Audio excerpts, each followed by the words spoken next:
আলাইকুম এভরিওয়ান, কেমন আছেন আপনারা সবাই? আশা করছি যে যেখানে আছেন ভালো আছেন আর সুস্থ আছেন। আমি আলহামদুলিল্লাহ অনেকটাই ভালো আছি। আজকে আরও একটা নতুন ব্লগ ভিডিওতে আপনাদের অনেক ওয়েলকাম জানাই। আজ দিনটা হচ্ছে রবিবার আর ঘড়িতে বাজে প্রায় 6:45। আজকে অফ ক্যামেরায় অনেকগুলি কাজ প্রায় সেরে নিয়েছি, বাসি কাজগুলো। বাসি কাজ করে কিন্তু আমি রান্না বান্নাটার কাজ কমপ্লিট করে নিয়েছি। আর এইদিকে রান্না করে নিয়ে কিন্তু আমি ঘরগুলো এবার মুছে নেব। কয়েকদিন হলো ওই লাঠি দিয়ে মুছছিলাম, জানেন তো, সেরকমভাবে দেখলাম ভাজে ভাজে কোনো লাঠি পৌঁছানো যায় না। ডাইনিং টেবিলে যেরকম হাত দিয়ে করলে পরে মোছা হয়, তাই সপ্তাহে ভাবছি একবার করে আমি হাত দিয়ে মুছবো, কারণ সব জায়গায় আর লাঠি পৌঁছানো তো যায় না। আর কয়েকটা দিনই হলো আমার যে কাজের মানুষ উনি আর আসে না, কারণ জরুরি কাজ করে, তাই ওনার একটু কি ব্যস্ততার মধ্যে আসতে পারে না। যাই হোক, আমি বাড়ির সবগুলো কাজ কিন্তু কমপ্লিট করে বেরিয়ে পড়েছি। অবশ্যই আপনারা বুঝতে পারছেন, হ্যাঁ, আজকে কিন্তু সানডে, মানে আমাকে আজকে হোস্টেলে যাবার দিন। আজকে সকাল সব কাজ সেরে নিয়ে রান্না করে নিয়ে ছেলের জন্য যেতে হয়। আপনাদের সাথে আগেও আমি শেয়ার করেছি, কারণ ওখানে সপ্তাহের মধ্যে সব কিছুই খাওয়ার আইটেমগুলো যথেষ্ট পরিমাণে ভালো, কিন্তু ওই যে ও একটু মাংস খেতে ভালোবাসে, সেটা ওখানে হয় না। যাই হোক, আমি ওটা রান্না প্লাস ওর জন্য আমি নিজের মতো করে রান্না করে নিয়ে যাই সপ্তাহে। দেখুন, একটা হোস্টেলে থাকলে সেখানে হয়তো তাদের মতো খাওয়ার, কিন্তু আমার মনে হয় যে আমার বাচ্চা হয়তো এটা খেতে পছন্দ করছে, ওটা খেতে পছন্দ করছে, তাই আমি নিজে কিছু রুটি, লুচি, কিছু তরকারি ওর পছন্দের মতো করে আমি বানিয়ে নিয়ে যাই প্রতি রবিবারে।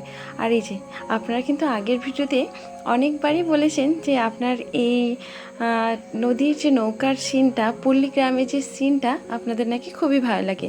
আজকে কি হয়েছে জানেন তো, আপনাদের সাথে সবটাই শেয়ার করতে চেয়েছি।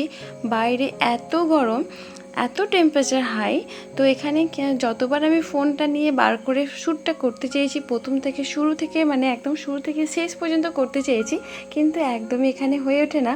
কারণ কি জানেন তো, ফোন যত গরম হয়ে যাবে ক্যামেরা শ্যুট একদম নেবে না, বন্ধ হয়ে যায়, স্টপ হয়ে যায়। কিন্তু আপনাদের সাথে মানে এই যে নৌকার সিনগুলো তুলে ধরতে পারি না, যতটা পেরেছি চেষ্টা করেছি। এই সময়টা আমি ছাওয়াতে দাঁড়িয়েছিলাম, যার জন্য ক্যামেরা শ্যুটটা করতে পেরেছি। ফোন গরম হয়ে গেলে, টেম্পারেচার হাই হয়ে গেলে ফোনে, তখন কিন্তু ক্যামেরা নেয় না, যার ফলে আমি অনেক শ্যুটই করতে পারি না। ডিটেলসে আপনাদের সাথে শেয়ার করতে চেয়েছিলাম, মানে পুরোপুরি আমি কিভাবে যাচ্ছি সেই সব, কিন্তু অনেকগুলো সিন ছিল। আর ওই পাড়ে জানেন তো, খুব সুন্দর লাগছিল, মানে 50খানা বাচ্চা হবে নদীতে গা ধুচ্ছে, এত ভালো লাগছে। ওই সিনটা অনেকবার চেষ্টা করেছি, কিন্তু ভাগ্যে খারাপ, তো সেই জন্য আমি নিতেও পাই না। যাই হোক, ওই পার থেকে গাড়ি, মানে নৌকা চলে আসলো। ওই পারে সেরকম মানুষ নেই, আমরা এই পারে প্রায় অনেকগুলো মানুষ, তো কিছু মানুষ নেই, ওনারা চলে আসলে আমরা এই পার থেকে ডাক দিতে। আর এখানে কি বলেন তো, এখান থেকে যেতে আমাদের অনেকটা মানে হেল্প হয়। হেল্প বলতে কম সময় লাগে। আর আমরা হাইওয়ে থেকে গেলে পারে সেখান থেকে প্রায় অনেকটা সময় লেগে যায়। এখান থেকে শর্টকাটের রাস্তা, প্লাস গ্রামের ভেতর থেকে, অনেক গাছপালার ভেতর থেকে, তবু ঠান্ডা। আর কি টেম্পারেচার হাই, হাইওয়েতে এত, মানে ফেরার পথে যখন আমরা হাইওয়ে থেকে এসেছি, সেখান থেকে মনে হয় আমাদের মুখে লু বইছে, মুখের চামড়ার স্কিনগুলো পুড়ে যাচ্ছে এরকম। তবে আপনাদের ভাইয়া কিন্তু যখনই ওই হোস্টেলে যাওয়ার হয়, তো আমরা এই নৌকা পথটা বেছে নিই। তো আগে আমার একদমই ভালো লাগতো না, এখন করে বেশ ভালো লাগে। তবে গরমের জন্য অনেক আরামদায়ক, গাছপালার মধ্যে থেকে এই নদী পার হইতে গেলে পারে যেমন রাস্তা, তেমন অনেকটাই সুবিধা। আর এই যে দেখতে পাবেন এবারে নৌকা কিভাবে চলে, এরকমই একটা মেশিন এই নদী থেকেই চলে, অলরেডি চলে গেছে।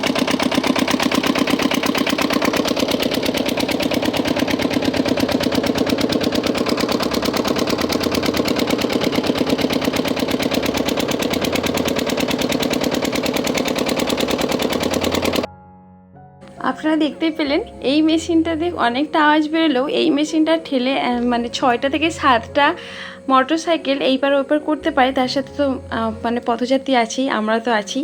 তো অনেকটা সুন্দর একটা মানুষের মানে কৌশল। ওই পার থেকে আমরা ওই পারে যাব, আপনাদের সাথে ডিটেলসে শেয়ার করতে চেয়েছিলাম, কিন্তু হয়ে ওঠে না। যতটা পেরেছি আপনাদের সাথে শেয়ার করছি। জানেন তো কালকে কি হয়েছে, রাত্রি যখন প্রায় 11:45 বাজে, তো ফোন আসে। আমি তো ভাবি এটা আননোন নাম্বার, মানে হয়তো কেউ আমাকে ডিস্টার্ব করার জন্য ফোন করছে। যেহেতু আমার অনলাইন বিজনেস, সেখানে আমার নাম্বার শো করাতে হয়। অনেক ক্ষেত্রে মানুষরা এরকম বিয়ারাপনা মানুষ যারা থাকে, ওরা একটু এরকম ডিস্টার্ব করে। যাই হোক, তো কি বলুন তো, আমি ওই হিসাবেই আমি যখন ফোনটা রিসিভ করি, তখন দেখছি কেউ কথা বলে না, পাশ থেকে হইচই হচ্ছে। তখন আমি অনেকবার ধরেছি, ধরে কথা না শুনতে পেয়ে আমি আবার কেটে দিচ্ছি, আবার অনেকবারই প্রায় করেছে। কি বলুন তো, তারপরে হচ্ছে ওই যে যখন ওরকম কথা বলছি না ফোন করে, তখন আমি প্রায় মানে ব্লগে করে দিই, ব্লক লিস্টে করে দিই। যখন এরকম দেখছি আমার কাজের শুরুতে বা কোনো কিছু বেকার একটা কোনো ফোন থেকে ফোন আসে, এইভাবে আমি ব্লগটাই করি। এরকম যেহেতু অভ্যাস, ওই যে বাবু ফোন করেছে বলে আমি কি করে জানি, আমার ছেলে হোস্টেল থেকে ফোন করেছে।